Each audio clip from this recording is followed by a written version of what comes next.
Canada's real estate market correction is going to last well into 2023.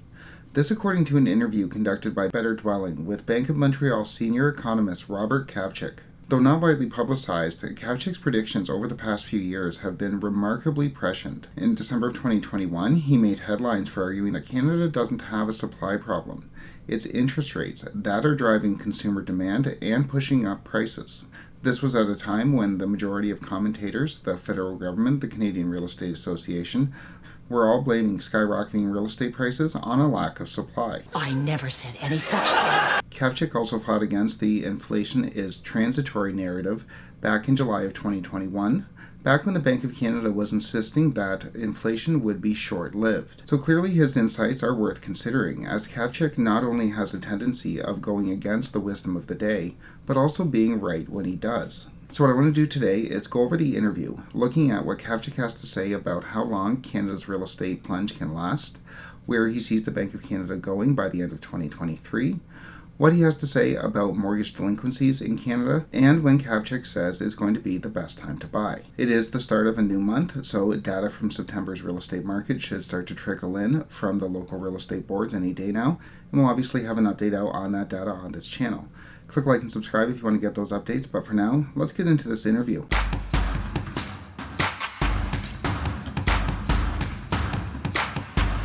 So let's get into the interview. Kavcic was asked right away at the beginning of the interview how long this real estate correction will last. How long until real estate prices bottom out in Canada? We're going to be struggling right through at least the middle of 2023 with prices coming down, and then beyond that, we could be looking at a period of stagnation for a while too, as the market just readjusts to the higher interest rate world. So, according to Kavcic, real estate prices are going to be on the decline for at least the foreseeable future, until at least the middle of 2023. And once they bottom out after the middle of 2023, they're going to stay stagnant for a while. And the timing of this, says Kavcic, will be based largely on what the Bank of Canada does. I am the boss. When asked about how high the Bank of Canada will go on interest rates, Kavcic said 50 basis points at least by the end of the year, but we could be looking at more depending on the inflation numbers. Well, so the Bank of Canada is not done raising rates. I think that's pretty clear. We're looking for at least another 50 basis points of tightening at the next meeting. We could very well see more than that too. Like we could very well see the BOC's policy rate pushed to 4% or slightly higher by the time we're done. It really depends on how quick core inflation comes back down. So yeah, Kavcic says we could go as high as 4% by the end of the year, but that will all be based off the inflation rate. Canada's inflation rate is set to be released this month on October 19th, 1 week before the Bank of Canada makes its policy rate announcement on October 26th. Kavcic was then asked about mortgage delinquencies, that is, non-payment of mortgages. Can we expect to see a wave of selling as Canadians run up their debt and are unable to make their mortgage payments? First part, Kavcic says that, at least for now, Canadians are actually in fairly good shape, due in large part to a strong labor market, the job market, historically strong and it's historically tight, massive pandemic savings. The second thing is that households built up like almost $300 billion of excess savings through the pandemic. It's more than 10% of GDP. So yeah, some of it's been lost in equity, some of it's gone into real estate, ironically, but that's another area of support households have. And the stress test. That we've stress tested pretty much everyone at 5.25% through at least the latter stages of the pandemic when the market got really hot. And it's a good thing we did because they're going to be rolling into mortgages that are probably about 5.25%.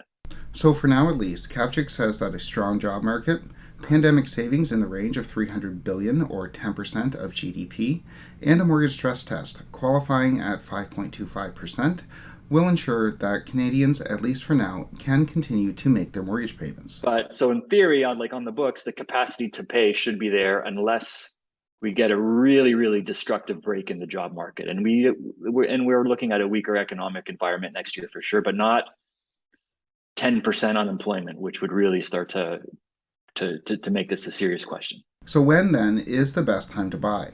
Kavcic says that historically, the way these cycles play out is that the Bank of Canada raises rates, housing prices plunge, and then they settle for a while.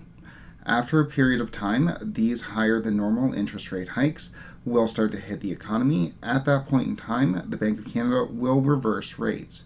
So we'll have the bottomed out real estate prices, and we'll start to see interest rates go down as well. Realistically, the way these cycles tend to play out is that eventually higher rates cause the economy to slow down, causes the Bank of Canada to then reverse and start cutting interest rates.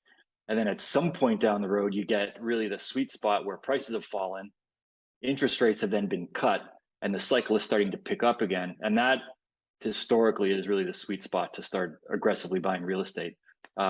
It's not now. It's probably not the first half of next year. Maybe second half of 23 into 2024 is when we start to see that. This guy. So, in summary, according to Kavcic, Canada's real estate market won't bottom out until the second half of 2023. The Bank of Canada could raise rates by up to 4% by the end of this year. We won't see a wave of mortgage delinquencies and forced selling, as Canadians are well prepared for the interest rate hikes that have come down the pipe.